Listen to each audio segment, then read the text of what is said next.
लेकिन फिर भी सालों साल हम जैसे के वैसे ही हम नए साल में एंटर करते हैं। लेकिन मेरी दुआ है इस साल में, ये साल खत्म होने से पहले, अब 10 दिन बचे हैं, 10 दिन में यदि आपके पास ये इंसाइट आया कि नहीं मैं जानती नहीं, लेकिन मेरे पास 100 साल एक दिन के बराबर है और वो आपकी हर एक स्थिति परिस्थिति को बदलना जानता है। ये 10 दिन काफी है प्रयोग, जो अब तक नहीं हुआ वो होने जा रहा है। कितने लोग विश्वास करते हैं कि खुदा आज भी कर सकता है, वो कल भी कर सकता है, वो ये साल में जितने वायदे उसने दिए हैं वो सारे वायदों को वो पूरा करना जानता है। खुदा कोई मनुष्य नहीं है कि जो भूल जाए। खुदा अपने वायदे का पक्का है। जो वायदा उसने अब्राहम से किया था आज भी वो वायदा पूरा कर रहा है आपके और मेरे जरिए। हालेलुया।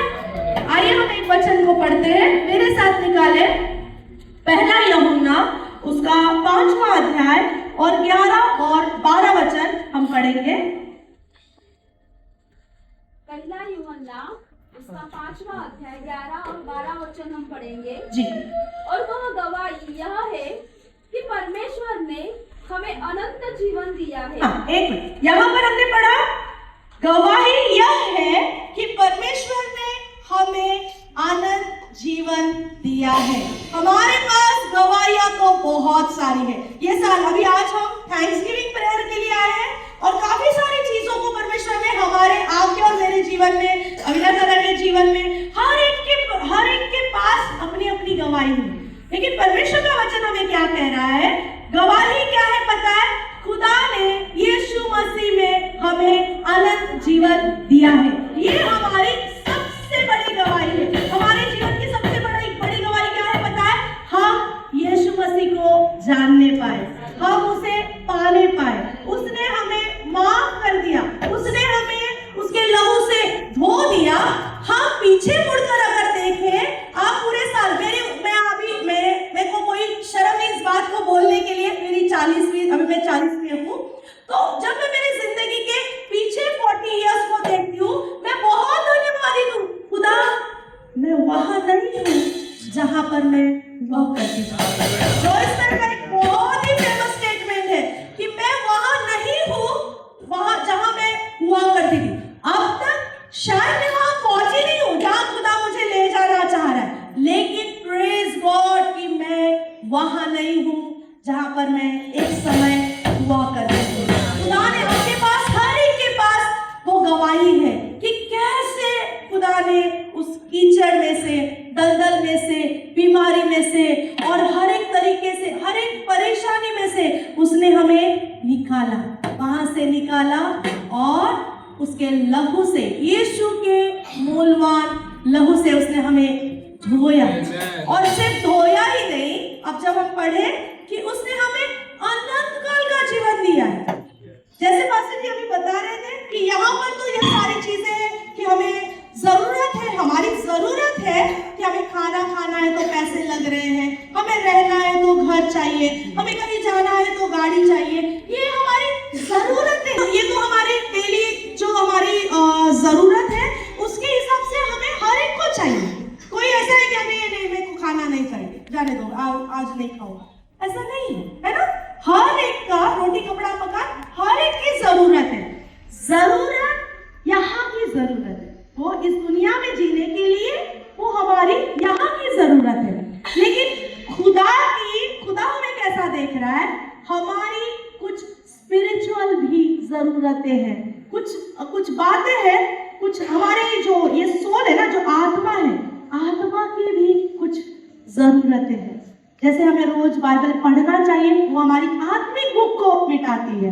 हमें परमेश्वर के साथ में संगति में बैठना चाहिए, वो हमें आत्मिक उन्नति को ले जाती है। खुदा के साथ, उसके साथ में बिताया हुआ हर वो मोमेंट हमारे लिए प्रेशियस है, बहुत ही मूल्यवान है। हम क्या बात कर रहे हैं? हम जब अभी बात कर रहे हैं अनंत काल के जीवन के विषय में बात कर रहे हैं। हर एक व्यक्ति इस दुनिया में, जितने भी लोग हैं, हर कोई खुदा को ढूंढ रहा है। कोई मंदिर में ढूंढ रहा है, कोई मस्जिद में ढूंढ रहा है, कोई चर्च में ढूंढ रहा है, कोई इंसानों में ढूंढ रहा है। हर एक व्यक्ति का गोल है सुबह उठ के खुदा को ढूंढो। हाँ, इसके लिए वो अपने अपने श्रद्धा के अनुसार कुछ चीजों को करते हैं। कोई दुआ करता है, कोई नमाज पढ़ता है, कोई बाइबल पढ़ते हैं, कोई और कुछ करते हैं। उनकी चाहत क्या है? खुदा को ढूंढो। हम विश्वास करते हैं, यीशु मसीह ने कहा मार्ग, सत्य और जीवन मैं ही हूँ, इसलिए उसके द्वारा हमारा उद्धार हुआ। जिस दिन हमने यीशु मसीह को अपना लिया, उसे अपने जीवन में हमने ले लिया, हमने अपने पापों को मान लिया कि यस खुदा मैं पापी हूँ, मुझे जरूरत है उद्धार की, उसी दिन यीशु मसीह ने आपको अपना लिया, उसके लहू से आपको और मुझे धो दिया। हम उसी दिन से उस अनंत काल के जीवन के वारिस हो गए यीशु मसीह के द्वारा। ये कहते हैं, यहाँ पर एक वर्ड है जो अनंत काल का जीवन हम कहते हैं ना, चाहते हर एक जन चाहते। कोई चाहता है क्या कि नहीं मेरे अभी तो जी लो, बाद में देखेंगे जो होएगा, मरने के बाद देखेंगे? नहीं, हर एक व्यक्ति के पीछे देखो, कोई मरता है तो उसके पीछे स्वर्गवासी लगता है, भले वो कैसा भी क्यों ना रहे, उसकी लाइफ कैसी भी क्यों ना रहे। लोग चाहते हैं कि मैं स्वर्ग में जाना चाहता। हर एक व्यक्ति की चाहत है कि अगर मैं मरूं तो मुझे स्वर्ग मिलना चाहिए, है ना? स्वर्ग कहां से मिलता है प्रियो? वचन कहता है यीशु मसीह के द्वारा हमारे लिए, आपके और मेरे लिए वो स्वर्ग का दरवाजा खुला है, क्योंकि उसने हमारे लिए अपने प्राण को दिया। उसमें हमें अनंत काल का जीवन मिलता है। अनंत काल का जीवन, जिसका एक वर्ड है जोई लाइफ, जोई जीवन कहते हैं। जोई का मतलब है खत्म नहीं होने वाला, खुदा के साथ वाला जीवन, जो हमें खुदा के साथ में बिताने वाला जीवन, उसे कहते हैं जोई। ये ग्रीक नाम है, यूनानी नाम है जोई। खुदा चाहता है हम उसके साथ में, जो हम बाद में जाकर स्वर्ग में जाकर जो करने वाले हैं, पता है आपको हम क्या करने वाले वहां पर जाकर? स्तुति आराधना करने वाले। जब हम यहाँ पर दुआ करते हैं, जब हम आराधना करते हैं, स्वर्ग नीचे उतर आता है। स्वर्गदूत हमारे साथ में वो हमारे साथ में गीतों को गाते हैं, खुदावन को प्रेस्टीज देते हैं, महिमा देते हैं। जब हम यहाँ से चले जाएंगे, हम वहां पर क्या करेंगे? वही करेंगे, आराधना करेंगे, दुआ करेंगे। खुदा चाहता है हमारी गवाही ये होए कि हम यहाँ पर जोई लाइफ जिए, हम वो अनंत काल का जीवन जो हम यीशु मसीह के साथ वहां जाकर बिताने वाले हैं, वही जीवन हमें यहाँ पर जीना है। ये तो हमारा ट्रेलर है। यहाँ पर जो हम जी रहे हैं, जितने साल, पास्टर जी ने जैसे बोला, जितने साल हमारे बचे हैं वो हमें परमेश्वर के साथ में बिताने, क्योंकि हमारे ऊपर हर एक के ऊपर एक उद्देश्य है। उस उद्देश्य को अगर पूरा नहीं करेंगे तो जाकर वो क्या दिखाएंगे? खुदा को क्या कहेंगे? खुदा बोलेगा तुझे तो एक विशेष उद्देश्य से मैंने भेजा था, लेकिन तूने वो कुछ किया नहीं, तो अपने ही बंगले और गाड़ी और अपने जॉब और अपने बच्चों में फंसा रह गया। तो अब मेरे पास आकर तूने तो उतने साल व्यर्थ गवा दिए। ये साल प्रियो 2026, ये साल चाहे यहाँ की लाइफ कैसी भी क्यों ना रहे, कितनी भी परेशानी क्यों ना रहे, बीमारी रहे, तंगी रहे, कर्जे रहे, या और कुछ शर्म रहे, निराशा रहे, ये सभी चीजों में मैं आपको एनकरेज करना चाहती हूँ, जोई लाइफ में चले। ये 2026 आपका परमेश्वर के साथ में एक इंटिमेसी का साल होने दो। ये 2026 होने दो कि जब जैसे वो 2026 तो लगेगा तब लगेगा, लेकिन आज ही आप ये डिसाइड कर लो कि मेरे लाइफ का यदि कोई उद्देश्य है, मेरे जीवन की अगर कोई गवाही है, तो वो यीशु मसीह के साथ है। मैं उसी के साथ जीऊंगा। मैं आपको एनकरेज करना चाहती हूँ, जैसे पौलुस कहता है, जीना मसीह और मरना मेरे लिए लाभ है। हमारे भी लाइफ का उद्देश्य, गोल यही होना चाहिए, जीना मसीह होना चाहिए। हम कैसे जी रहे हैं, हम कैसे जी रहे हैं, हम कैसे बात कर रहे हैं, हम कैसे बर्ताव करते हैं, हम जॉब पे कैसे काम करते हैं, ये सब कुछ अकाउंटेबल है, ये सबका हमें हिसाब देना है। और आप और मैं, जैसे वचन कहता है, हम एक जीवित पत्री हैं। कोई लोग बहुत सारे लोग हैं जो अभी तक यीशु मसीह को जानते नहीं, लेकिन आप और मैं वो पत्रियां हैं जो यहाँ पर लिखे हुए जैसे वचन है, हम जब उस पर चलते हैं, हम जब उसे मानकर चलते हैं, तो हम गवाह ठहरते हैं। ये गवाह ठहरते हैं कि यीशु मसीह के साथ हमारे लाइफ को बदल दिया है, हमने हमारे जीवन को बदल दिया है। तब जाके वो गवाही होती है कि ये व्यक्ति जो इतना खराब लाइफ जी रहा था, अचानक से ये कैसे बदल गया, कैसे बदल गया। हम वो सुसमाचार की पत्रियां हैं। होने दो ये 2026 आप मेरे द्वारा लोग बदले चले जाए, लोग आपको पढ़े। अरे बाइबल तो बाद में पढ़ेंगे, लेकिन जहां पर आप लोग हो, जहां पर आप रहते हो, जिस काम में आप हो, जिस बिल्डिंग में आप रहते हो, जहां पर आप काम करते हो, होने दो वो आपको पढ़े और आपको पढ़ने के द्वारा जाने इनका खुदा कौन है, इनका खुदा यीशु मसीह है। इसीलिए ये लोग ऐसे हैं, हमें भी इनके जैसा करना। हालेलुया, ये हमारी गवाही है। आगे हम वचन पढ़ते हैं। वचन कहता है, और यह जीवन उसके पुत्र में है। अनंत जीवन हमें कहां से मिलेगा? यीशु मसीह के द्वारा। वचन कहता है, जिसके पास पुत्र है उसके पास जीवन है, और जिसके पास परमेश्वर का पुत्र नहीं उसके पास जीवन भी नहीं है। क्लियर वचन कहता है, जिसके पास परमेश्वर का पुत्र है उसी के पास जीवन है। क्या आपके और मेरे पास जीवन है? यूहन्ना 10:10 कहता है, चोर आता है चोरी करने, घात करने, नाश करने, लेकिन यीशु आया जीवन देने और बहुतायत का जीवन देने, अनंत काल का जीवन देने। वही जोई लाइफ है। अनंत काल का जीवन में अगर जीना है तो सबसे पहले बात हमें मेक श्योर करना है, क्या यीशु मेरे जीवन में है? यदि यीशु मसीह हमारे जीवन में है तो हमारा बात करने का तरीका, हमारा सोचने का तरीका, हमारा चाल चलन, हमारे उठने बैठने का तरीका, सब कुछ यीशु के समान हो जाएगा। उसके समान, हमारा स्वभाव उसके समान हो जाएगा। हमें अगर कोई बोलता है, बुरा बोलता है, देखो अगर कोई व्यक्ति मर गया है, मुर्दा व्यक्ति है, उसमें कोई जान नहीं है, लाश पड़ी हुई है, हम अगर उसको बोलेंगे भाई तो ऐसा था, ये था, वो था, क्या वो रिएक्ट करेगा? रिएक्ट करेगा? उठ के खड़ा हो जाएगा, तुमने मुझे ऐसा बोला, करेगा क्या? नहीं, क्योंकि वो उसमें जान नहीं है, उसमें जीवन नहीं है। हम भी इस संसार के लिए ऐसे ही होना है, हमें ऐसे ही होना है कि संसार के लोग अगर हमें कुछ बोलते हैं, बुरा भला बोलते हैं, अगर हमारी निंदा करते हैं, ताड़ना देते हैं, निराशा लाते हैं, हमें नीचा दिखाते, अरे हम तो मरे हुए संसार के लिए, क्योंकि हमें तो यीशु मसीह है, हम रिएक्ट नहीं कर सकते।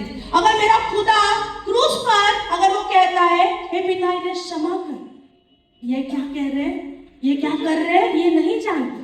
इतना बड़ा सृष्टि का रचयिता अपने आप को क्रूस पर नम्र करके कह रहा है, इन्हें क्षमा।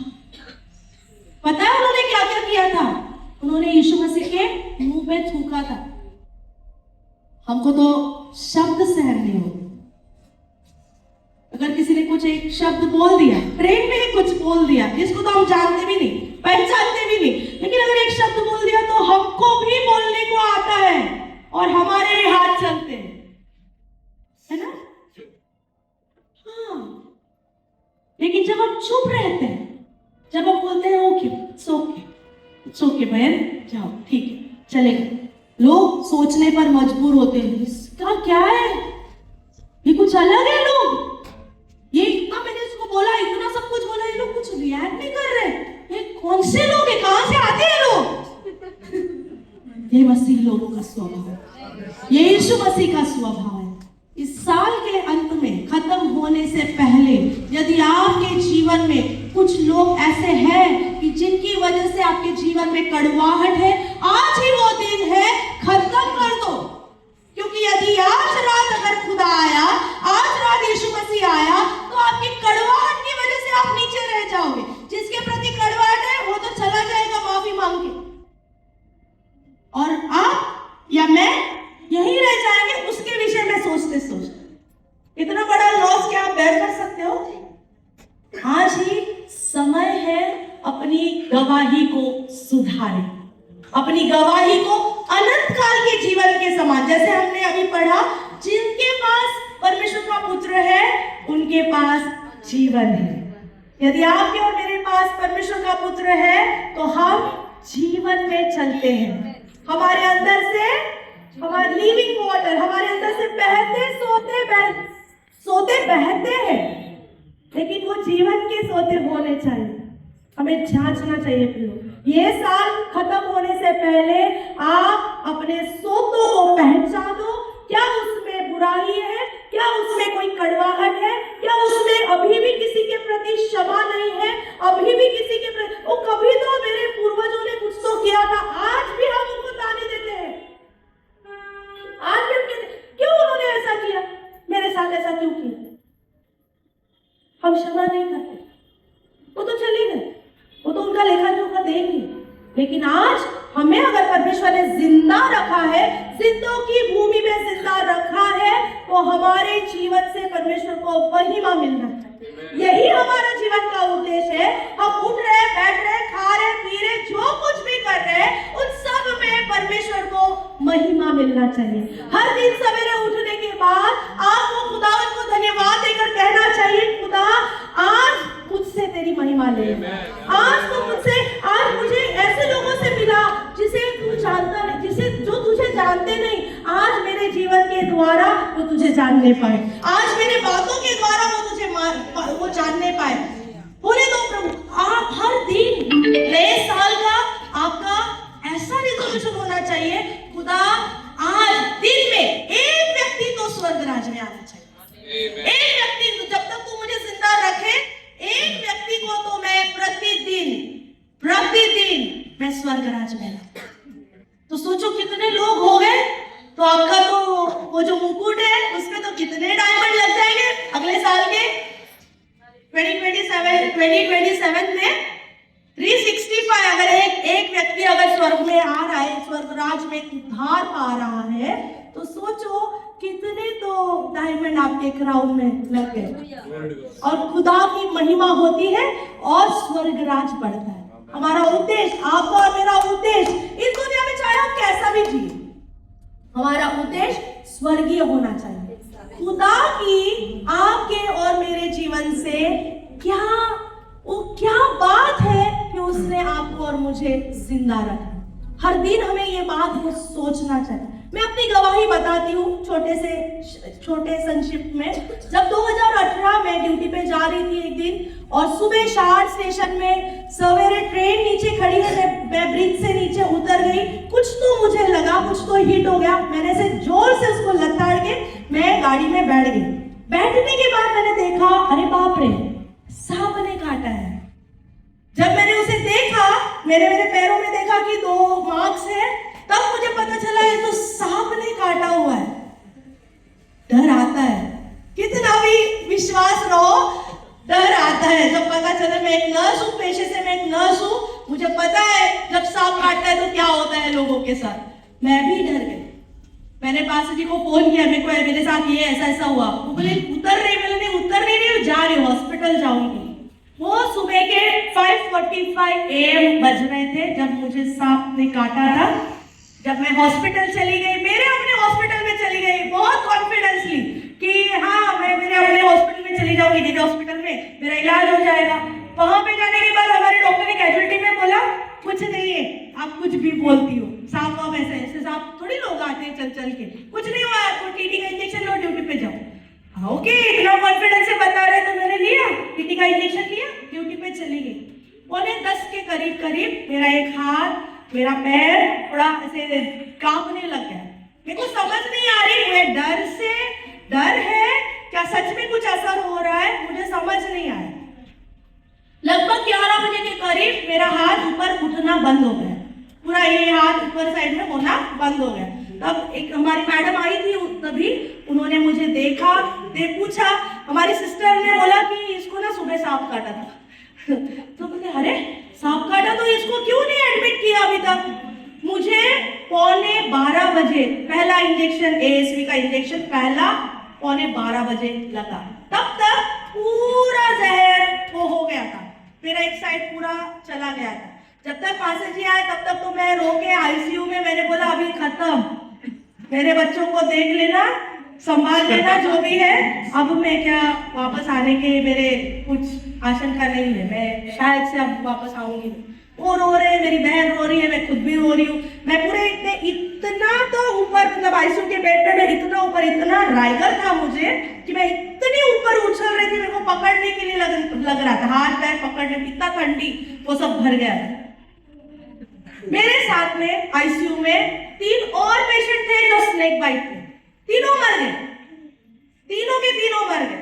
मैं अकेली हूँ जो उनके साथ वाली थी, जो मतलब मैं चौथा पेशेंट है उनका स्नेक बाइट का, लेकिन खुदा ने मुझे रखा मेरे ऊपर। उसी समय मैं चली गई हूँ, उसी समय 2018 में मैं चली गई हूँ, लेकिन परमेश्वर ने मुझे रखा। जब इस बात को मैंने समझा ना कि खुदा ने मुझे तो एड ऑन लाइफ दिया है, वो तो मुझे तभी ले जा सकता था, लेकिन अगर मुझे रखा है, पूरा हॉस्पिटल ये देखने को आया था कि इधर मुंबई में कहाँ सांप है, कहाँ रहती हो तुम, मुझे लोग पूछ रहे हैं आप कहाँ रहती हो, कहाँ है मुंबई में सांप, मतलब शार्ट सेशन पे काटा था मुझे। हर एक व्यक्ति मुझे आकर ये कह रहा था तेरे खुदा ने तुझे बचाया। ये मेरे लिए आज 2025 है, आज भी मेरे हॉस्पिटल में मेरी ये गवाही है, सांप काटी हुई स्टाफ है, ये मेरी गवाही है कि खुदावन के महिमा के लिए उसने मुझे इस्तेमाल किया। और उसके बाद में जब मैंने अपने लाइफ को परमेश्वर के हाथों में दिया, मैं तो कौन क्रिश्चियन हूँ, मेरी मम्मी से हम लोग विश्वासी हैं, लेकिन जो विश्वास मैंने वो आईसीयू के बेड में कमाया है ना, सांप काटने के बाद, वो अब तक छा। अब मैं समझती हूँ ये लाइफ तो अभी ये लाइफ मेरे हस्बैंड का, मेरे बच्चों का नहीं है, ये लाइफ खुदा के लिए, क्योंकि उसने दिया है। जैसे हिजकिय्याह राजा को 15 साल बढ़ा के दिए, मुझे पता नहीं कितने साल बढ़ाए हुए, लेकिन जो भी बढ़ाए हुए हैं वो उसकी महिमा के लिए, उसकी गवाही के लिए। तो मैं कह रही हूँ आप सबों को भी, आपके पास भी ऐसी बड़ी बड़ी गवाहियां होंगी। कई बार शत्रु ने आप पर हमला किया होगा, कई बार एक्सीडेंट, गाड़ी डैश करके चली गई, कई बार ऐसे मौके आए होंगे कि जहां पर शत्रु ने आपको ले जाना चाहा, लेकिन खुदावन ने यदि आपको रखा है, यदि आपको जिंदा रखा है, जिंदों की भूमि में अच्छा खासा रखा है, तो ये समझ लेना कि आपके ऊपर एक असाइनमेंट है, आपके ऊपर एक उद्देश्य है। आप जब जियोगे तो उद्देश्य के साथ में जियो। पौलुस कहता है मैं निशाने की ओर दौड़ा चला जाता हूँ ताकि मैं इनाम को पाऊं। आपका और मेरे लिए भी एक इनाम परमेश्वर ने रखा हुआ है, एक रिवॉर्ड रखा है। उत्पत्ति का 15:1 परमेश्वर कहता है अब्राहम को, मैं तेरा उत्तम प्रतिफल हूँ, मैं तेरा रिवॉर्ड हूँ। अगर खुदा अब्राहम के लिए ये रिवॉर्ड रखता है तो आपके और मेरे लिए भी यही रिवॉर्ड है। यीशु मसीह हमारा रिवॉर्ड है। यदि वो हमारे जीवन में है तो हमारा जीवन सही मायने में हम जीवित हैं, सही मायने में हम जीवित हैं। यदि यीशु मसीह हमारे जीवन में नहीं है तो हमने सब कमा लिया, पूरी दुनिया, पूरी कायनात कमा ली, लेकिन अगर अपने आत्मा का नाश कर लिया, क्योंकि यीशु मसीह नहीं है तो वो नाश है, तो क्या लाभ? बाइबल कहती है तो क्या लाभ? हमारे जीवन का उद्देश्य यही है कि हम यीशु मसीह को महिमा दिलाएं। हमारा जीवन गवाही का जीवन होना चाहिए। ये 2026 जब नए साल में आप और मैं जा रहे हैं, अपने आप को परमेश्वर के सामने ऐसा रखें, खुदा हर दिन गवाही होनी चाहिए, मेरे जीवन से हर दिन गवाही होनी चाहिए, मेरे जीवन से हर दिन एक व्यक्ति उद्धार में आना चाहिए, मेरी बातों से हर एक दिन कोई तो उभरे, कोई तो निराशा से उभरे। मुझे ऐसे इस्तेमाल कर, किसी ना किसी के जीवन में मुझे ऐसे इस्तेमाल कर खुदा कि कोई नाश होने जा रहा है, कोई सुसाइड करने जा रहा है, उससे मैं मिलूं और मेरे द्वारा वो मुझे पाए। खुदा मुझे ऐसे इस्तेमाल कर। क्या आप तैयार हैं ऐसे इस्तेमाल होने के लिए? यदि आप तैयार हैं तो खुदा आपको यूज करने के लिए तैयार है। जब परमेश्वर ने यशायाह के लिए पूछा हमारे लिए कौन जाएगा, यशायाह कहता है प्रभु मुझे भेज, मैं जाऊंगा। क्या आप आज ऐसा कहते हो, प्रभु मुझे भेज, मैं जाऊंगा? सेवा कंफर्ट जोन में नहीं होती है, हमें बाहर निकलना पड़ता है, काफी सारे लोगों से मिलना पड़ता है, काफी सारे लोगों को टाइम देना पड़ता है। यदि हम हमारे कंफर्ट लाइफ में रहेंगे तो हम सेवा नहीं कर पाए। लेकिन जब हम हमारा जीवन सैक्रिफाइस करते हैं खुदा के लिए, उसके राज्य के लिए, उसके स्वर्ग राज के लिए, तब गवाहियां होती है। ये साल मैं आप पर डिक्लेयर करती हूँ, ये साल आपका और मेरा 2026 गवाहियों का साल होने दो। वो परमेश्वर स्वर्ग आपके और मेरे द्वारा खुश होने दो। अब आपके और मेरे द्वारा एंजेलिक मिनिस्ट्री होने दो, लोग आपके और मेरे द्वारा चंगे होने दो और दुष्ट आत्माएं भागने दो। हर एक काम जो बाइबल का परमेश्वर कहता है, उसने जो किए हैं उससे भी बढ़कर काम 2026 में आपके और मेरे द्वारा होएंगे।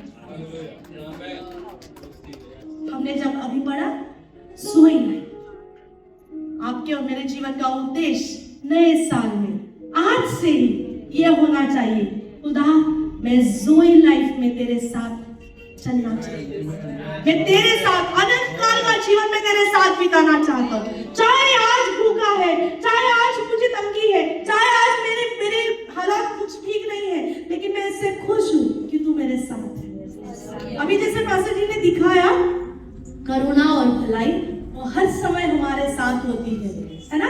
बहुत ही उत्तम और बहुत ही सरल रीति से उन्होंने उस बात को हमारे आंखों के सामने वो बात को रखा। देखो, हमेशा हम पढ़ते निश्चय करुणा और भलाई मेरे साथ बनी रहेगी, लेकिन जो आज हमने देखा ना, जब हमने देखा कि भलाई भी साथ में चल रही है, करुणा भी साथ में चल रही है, तो फिर क्या टेंशन है? यदि खुदा हमारी ओर है, हमारा विरोधी कौन है? हम हर समय करुणा और भलाई से अगर घिरे हुए हैं, कौन है हमारा विरोधी? वो तो कुछ वो आसपास आ भी नहीं पाएगा हमारे, है ना। लेकिन हम उसे बुलाते, आजा आजा, टेंशन आजा, तू मेरे पास आजा। खुदा कहता है अपना टेंशन, मेरा अपना बोझ खुदावन के पास डालो। हम दुआ में बोझ रखते हैं, प्रभु को देते हैं, दुआ खत्म हो गई, आमीन हो गया, तो बोझ वापस यीशु मसीह वापस दे, मुझे वापस चाहिए वो बोझ। पता नहीं आप करोगे कि नहीं, पता नहीं होएगा कि नहीं। अभी भी आमीन बोल गया, लेकिन परिस्थिति तो वैसी दिख रही, वैसी नजर आ रही है, तो पता नहीं आप शायद कुछ नहीं कर रहे, लाओ इधर मेरा बोझ मुझे वापस, मैं कल वापस दुआ करूंगी। हम ऐसे हैं, एक बार हमने उसे दे दिया तो दे दिया, उसने ले लिया तो उसने ले लिया, और वो हर एक परिस्थिति में हमें राहत देना जानता है, वो हमें शांति देना, सांत्वना देना, वो हमें हमारी केयर करना जानता है, क्योंकि उसने ही बनाया है। ये इंस्ट्रूमेंट किसने बनाया? खुदा ने बनाया। तो उसके पास वो सारी चीजों के हल है, हमारी सारी परेशानियों के हल उसके पास है। हमारे जीवन का एक ही सॉल्यूशन है, यीशु मसीह। ये साल, आने वाला नया साल आपके और मेरे जीवन के लिए अद्भुत अनगिनत गवाहियों का साल है। जैसे हमने पढ़ा, ये साल, आने वाला साल 2026 हमारा परमेश्वर के साथ में एक अनोखा रिश्ता बनाए। बाइबल पढ़े, इतना पढ़े मानो अब तक कभी नहीं पढ़ा, ऐसे पढ़े। और प्रार्थना करना है, ऐसे प्रार्थना करो जो अब तक कभी नहीं करी। ऐसे मौत से किसी के लिए मध्यस्थी करो जो अब तक आपने कभी नहीं किया।